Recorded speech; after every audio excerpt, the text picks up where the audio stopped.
Thank you very, very much indeed for coming to Estbourne to recognise what UKIP's achieved in a very, very short time. And I'm absolutely delighted to say that I've been part and parcel of that. And it's been a sheer pleasure to work with you, to work on your behalf, and to contribute to what undoubtedly will be a continuing success for UKIP and UKIP in the UK political scene.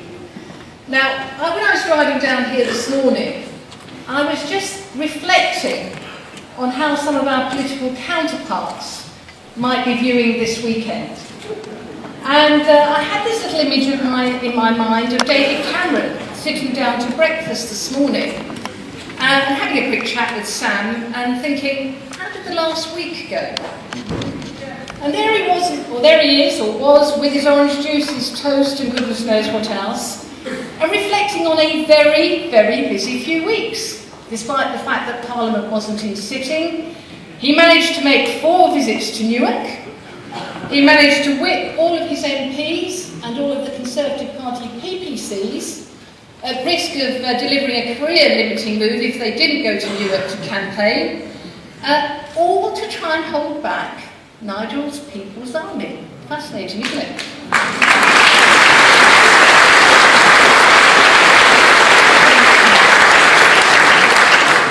Now remember, this is a Prime Minister that when challenged to a debate with Nigel Farage, said, I'm too busy running the country.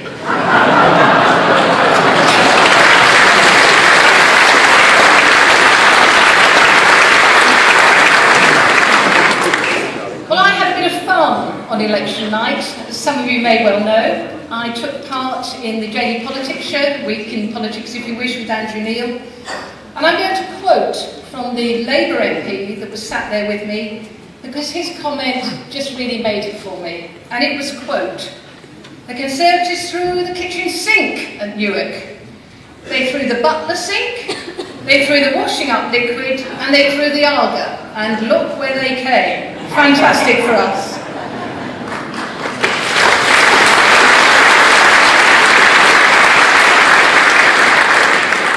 So David, I'll leave you in misery in a moment, but can I just leave you with one message from Diane James, MEP-elect, one of 24 that UKIP is sending to the European Parliament.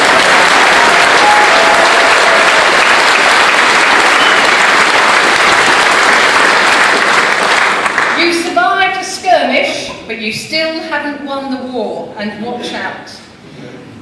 Just think though, ladies and gentlemen, because I'm looking very much towards the future, but just quickly remind yourselves, UKIP is only 20 years old, and yet in 3 years, roughly speaking, the impact we've had on the political scene here in the United Kingdom has been humongous.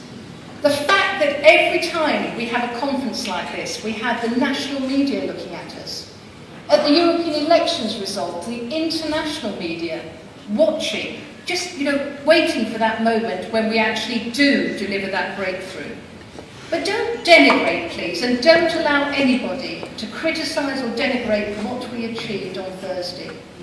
Because we never, ever, I don't believe, thought we could win. It was in our dreams, I don't doubt that, and I said as much during that TV programme.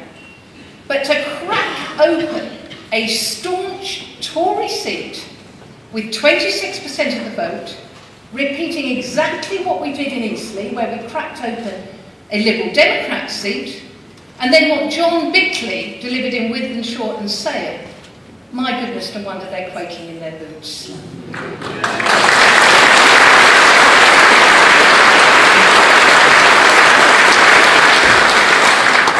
Nigel has used the phrase, creating an earthquake. And I still stand by that. It's exactly the phrase, and it reflects exactly what UKIP is delivering. Now, earthquakes happen, as you all know, because there are fault lines. Fault lines in the earth, and equally fault lines in other areas. And the fault lines here, as we all know, is because the 2 other Westminster parties, Labour and Conservatives,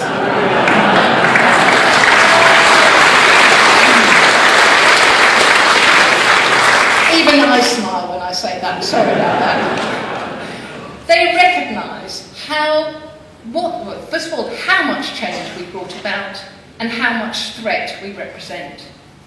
Now, I made a wager just after Eastleigh when I said there wouldn't be another by-election in the United Kingdom before the 2015 general election. And the reason I made that point was because the parties, the other Westminster parties, recognised the degree of threat, the scale of threat, and the quality of threat that UKIP represents. And there are people in this audience, a lot of you I know, who either came to Eastleigh, you went up to Wythenshawe and Sale, you went to Wales, you went to Scotland, and ultimately you came to Newark. And it's interesting, you came because you believe in what we're doing. You didn't need to be whipped, you didn't need to be on a whiteboard to say if you don't come, you're going to be criticised and vilified. You came because you believe in what UKIP stands for.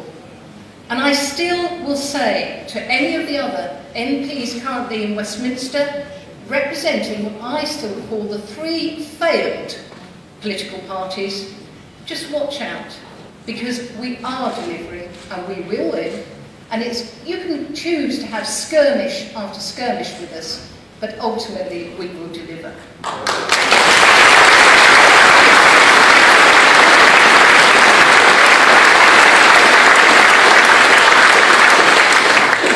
Some of the phrasing after Newark, quite interesting. Did you all see the UKIP juggernaut halted in its tracks? Goodness me, I'm surprised they didn't come up with the UKIP fruitcake crumbled. I mean, they could have done. Well, I still prefer that the Conservative Party is running out of steam. And I'll give George Osborne a bit of credit. I don't normally do that.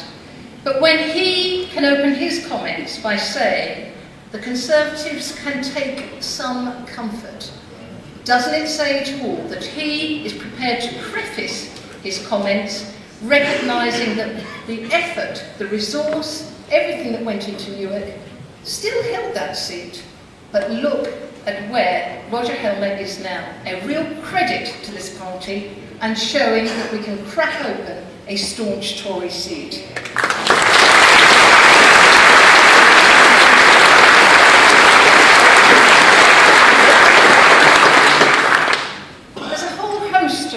In this audience who've probably seen their lives change over the last 18 months. I'm talking about the newly elected borough, district and county councillors. Across the country, there's over 300 of those, and there are also apparently over 850 who in May alone this year came a very, very close second. Now, I attended a count in Mole Valley in Surrey, and I saw a UKIP member who'd worked his socks off miss out on becoming elected by 13 votes. That, ladies and gentlemen, can we just clap all of those people?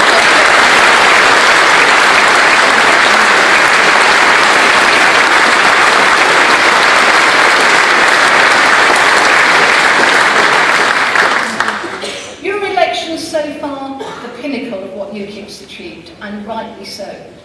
The first time neither of the two supposedly recognised major parties, Conservatives and Labour, didn't win a national election.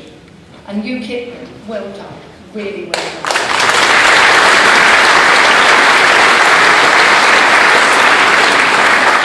So looking to the future, some messages I've got for the other politicians out there. Wake up and smell the coffee, I think would be the first one. If you think you can carry on doing UK politics as you have done, you really haven't got real. And I made the point during a number of speeches that I gave during the Euro election campaign that there seems to be some problems out there with the other parties. They're either ignoring what's going on, they've either got early hearing loss, they've either got short-term amnesia, or they've got clinical delusion.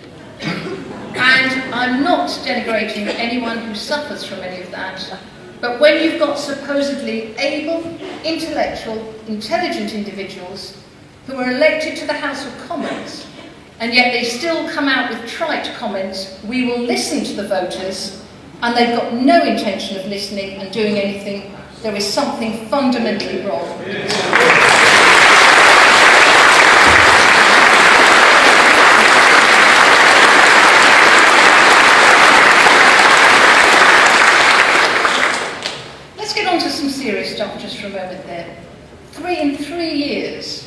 We've gone from being ridiculed. We've gone from sort of being looked at as, no, this can't be happening, to one where there's actually outright war against UKIP. And it doesn't give me any pleasure to remind everybody what party members are going through, what activists are going through, what people like myself are going through now that we've been elected to office. It's not nice, it takes a lot of courage, but we're so committed to what we're doing that we will continue. And therefore I send some messages back to the other political parties. Remind yourselves, gentlemen and ladies, tribal politics is changing out there.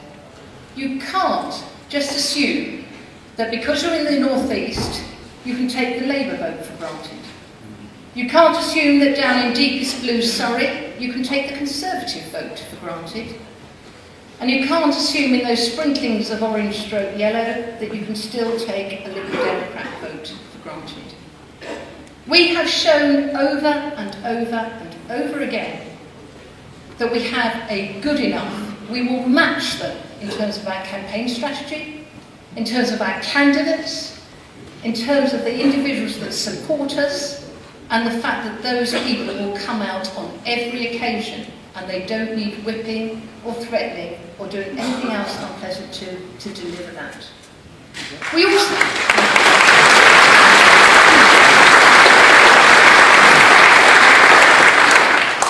also at the moment don't need to import people. We don't need an Australian, a South African or an American to tell us that what works in those countries has a place here in the United Kingdom. And if anything, I think it's a really poor reflection on the three Westminster parties that they feel it's appropriate to bring that really negative campaigning to this country. And it's just not on an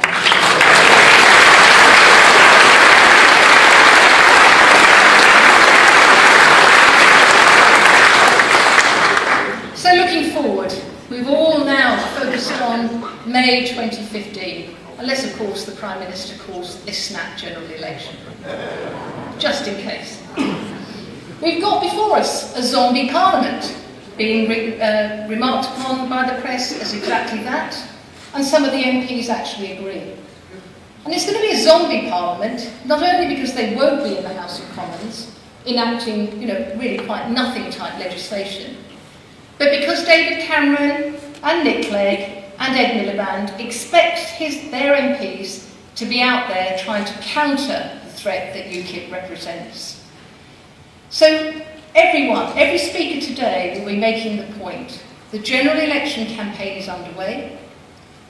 It's going to be tough. It's going to be hard. But all I ask is stand together, react together, don't be dissuaded, and just keep that People's Army on the march, because we will take seats, I believe, in the 2015 general election, and at that stage, ladies and gentlemen, my goodness, there'll be a celebration. Thank you very much.